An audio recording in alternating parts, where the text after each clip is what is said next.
Hello বন্ধুরা, নীল ষষ্ঠীর আজকে শুভেচ্ছা জানাচ্ছি।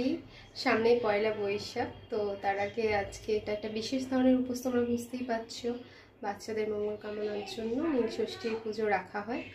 তো সেই আজকে আমাদের ফলাহার চলছে। তরমুজ দিয়ে স্টার্ট হয়েছে, বাতাসা জল টল খেয়েছি, অনেকদিন পর সাইডেই পড়লাম আর ব্লগেও এলাম অনেকদিন পর। তো এখন আমি তোমাদের ঠান্ডার মধ্যে একটা রিফ্রেশিং জিনিস বানানো শেখাচ্ছি, খুব ইজি। এটা অনেকেই জানো আর অনেকে জানো না, কিন্তু খেয়ে দেখবে যারা খাওনি কোনোদিন। ইট ইজ ভেরি রিফ্রেশিং, খুব সাদা মাটা, আর এই গরমের জন্য মানে একদম অসাম। এটা কি বুঝতে পারছো? বেল, উড অ্যাপেল, রাইট? তো এটা দিয়েই আমি আজকে বিশেষ ধরনের বাঙালির খুব প্রিয় বেলের শরবত বানাতে চাই।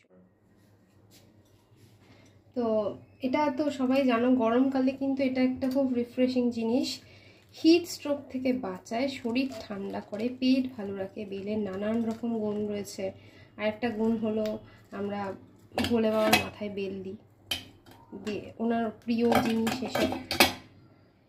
তো উপোস ভাঙার পর Bhole Baba is very angry, that's why he has to be angleless. তো আমার হাতের মধ্যে মাখামাখি হয়ে গেল। এবার আমি যেটা করব, অল্প অল্প করে একটু জল দিয়ে এটার পাল্পটা বের করব। আমি একেবারে এইটার মধ্যেই করছি, কারণ আবার নাহলে দানাগুলোকে আবার ছাঁকতে হবে।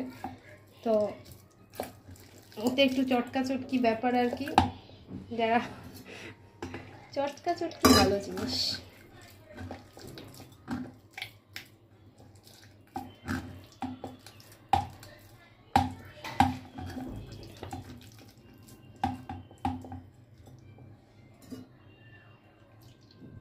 এটা তোমরা ডাইরেক্ট জলের মধ্যে করে নিয়েও পরে ছেঁকে নিতে পারো, মানে সেটা করলেই বোধহয় আমার একটু তাড়াতাড়ি হতো। যাই হোক, এটা আমি করতে গেলাম কি, যাতে আবার আমার সেকেন্ড টাইম না করতে হয়, সেই জন্যে। দেখো এই যে এখানে ঠিক এক্স্যাক্টলি যেমন তালটাকে আমরা তালের পাল্প বার করার সময় করি, তো এখানেও তাই। ওই মাঝে মাঝে একটুখানি জলে ভিজিয়ে করলে কী হবে, তাড়াতাড়ি বেরাবে। আর এটা আঠা বেল, বেলটা মিষ্টি ছিল আমি দেখলাম। তো আমি ভাবলাম যে এই গরম প্রচুর পড়েছে, তো বেলের শরবত ঠান্ডা ঠান্ডা খাওয়াটা ভালো। বেল, তাল, বেল, তারপর ডাবের জল, এগুলো পেটের পক্ষে খুব ভালো। যাদের পেটের প্রবলেম আছে তারা কন্টিনিউয়াসলি খাওয়ার পর, লাঞ্চের পর ডাবের জল খাবেন। কচি ডাব, নট শাঁসালা ডাব। শাঁসালা ডাবের রিফ্লাক্স বাড়বে আরো।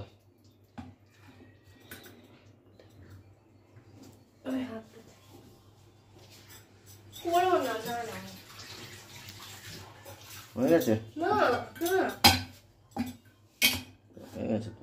না, এবার এইগুলোর থেকে আনলো করবো? হ্যাঁ, হাত ব্যথা হয়। ছোটবেলায় আমার ভালো মনে আছে, আমি বেলের ভেতরটা খেতাম না। তো আমি এইটা, কাঁচা বেলও খাওয়া যায় শুধু শুধু। কাঁচা বেল খাওয়া যায় না, এটা শুধু শুধু খাওয়া যায়। এটা পাকা বেল। হ্যাঁ, ওই তো এইটাই বেলটা শুধু শুধু বেল আকারে খাওয়া যায়। হ্যাঁ, বেলের রস না। মানে আমি ওটা বলছি না, আমি বলছি ছোটবেলায় আমি বেলের এই খোসাটা থেকে কুড়ে কুড়ে খেতে খুব ভালোবাসতাম, কারণ এটা বেশি মিষ্টি। ওইটাই তো বলছি, বেল কুড়ে কুড়ে খেতে। আমার মেয়েকে আমি দিতে গেলাম, সে যাই না খেলো না, পালিয়ে গেল দেখে। এগুলো ন্যাচারাল জিনিস, কত সুন্দর। বেল পেটের জন্য খুব ভালো।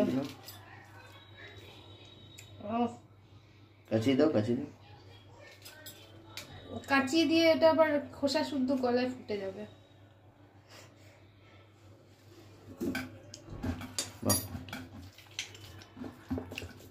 খুব সুন্দর বেল, যেমন স্বাদ তেমনি ভালো, উপকারী। না, বেল দেখে কিনতে হয়। দেখো এই যে অনেকটা পাল্প এখানে হয়েছে। বেল কিন্তু তোমার করে না, কোনো সাইড এফেক্ট নেই। না, সাইড এফেক্ট আছে, অতিরিক্ত বেল খাও পাতলা পায়খানা হবে। ও আচ্ছা, অতিরিক্ত খেলে। ন্যাচারাল জিনিস সব ভালো, কিন্তু ন্যাচারাল জিনিসের আবার ওভারডোজ হয়ে গেলে কিন্তু শরীর শেষে যে কোনো জিনিসেরই। কারণ আপনি যদি এক প্লেটের জায়গায় 2 প্লেট বিরিয়ানি খান, বিরিয়ানি ব্যাপারটা আলাদা, লোকে 2 প্লেটও খেয়ে নেয়, বুঝতে পেরেছো? দেখুন অনেকটা পাল্প বেরিয়ে গেছে।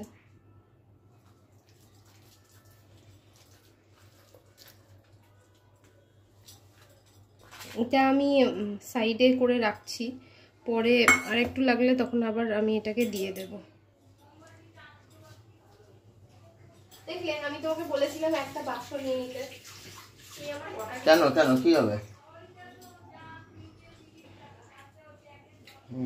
হ্যাঁ সত্যি ওইটাতে লাভ হয়, এটাতে আমাদের লস। তাহলে তো আমি তো বললাম, তুমি তো এইটাই বললে। তুমি আমাকে বরঞ্চ তখন বললে যে এতগুলো মোমবাতি নিয়ে কি।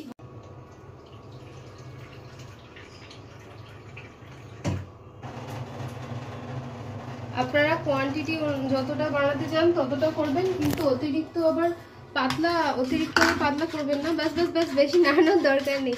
হ্যাঁ, কিচেনে যখন আমরা দুজনে থাকি এরকম দঙ্গযুদ্ধই থাকে সবসময়। এটা পাতলা হয়ে গেল তো? না, এটা পাতলা হয়নি। এবার আমরা এর মধ্যে চিনি অ্যাড করব। দুধ দিয়ে বেলের শরবত কেউ খায়? দুধ দিয়েই খায় অনেকে দুধ দেয় বেলের শরবতে। হ্যাঁ দেয়। তো আমি এবার চিনি হাত দেবে না, চিনি দেব। বেলটা মিষ্টি ছিল, কিন্তু জল যখন মেশাচ্ছি তখন একটু মিষ্টি দিতেই হবে। তো আমি এখানে 3 চামচ মতো দেবো না, আপনারা আপনাদের সুইটনেস অ্যাকর্ডিংটা করতে পারেন। ওটা আমি চিনিটা ভিজতে দিলাম। আর একটু আমি বিট নুন অ্যাড করব। বিট নুন দেয় কেউ? হ্যাঁ, একটু সল্ট না দিলে টেস্টটা চলে। বিট নুন আমার জন্য আমি এমনি হোয়াইট সল্ট অ্যাড করছি না, আমি বিট নুন অ্যাড করছি, ব্ল্যাক সল্ট।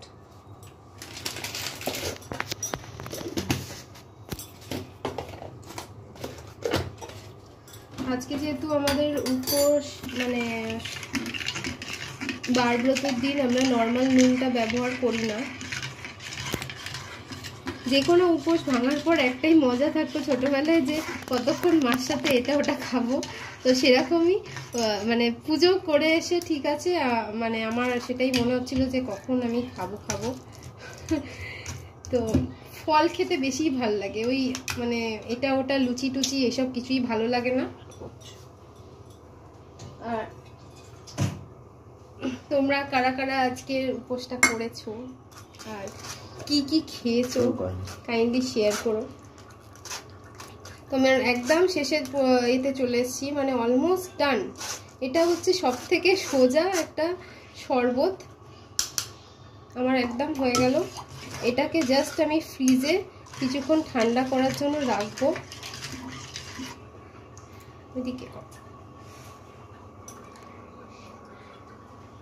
অসাধারণ খেতে হয়েছে। আমি এটাকে ফ্রিজে ঢোকাচ্ছি। হ্যাঁ, যতক্ষণ আমাদের শরবত ঠান্ডা হচ্ছে ততক্ষণ আমি আর আদিত্রি এখানে বসে আছি সোফায়, বসে আমরা মজা করছি। আদিত্রি, তুমি একটা কবিতা বলে দাও তো please. Twinkle, twinkle, little star, how I wonder what you want. Up above the world so high, like a diamond in the sky. Two little dicky bird, Two little piggy birds sitting on the wall. One named Peter, one named Paul. Fly away, Peter, fly away, Paul. Come back, Peter, come back, Paul. Very good. সবাইকে নমস্তে করে দাও। Namaste. Bye bye. Bye.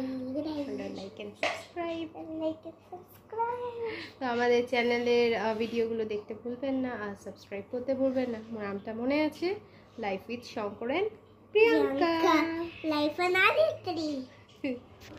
শরবত আমাদের ready হয়ে গেছে। আদিত্রি পিছনে দাঁড়িয়ে দাঁড়িয়ে বড় বিরক্ত হচ্ছে আদিত্রি বেবি বাস দেখার জন্য। এই শরবতটা আমি গ্লাসে ঢেলেছি আপনাদের দেখানোর জন্য। এটা ঠান্ডা হতে আর একটু বাকি আছে।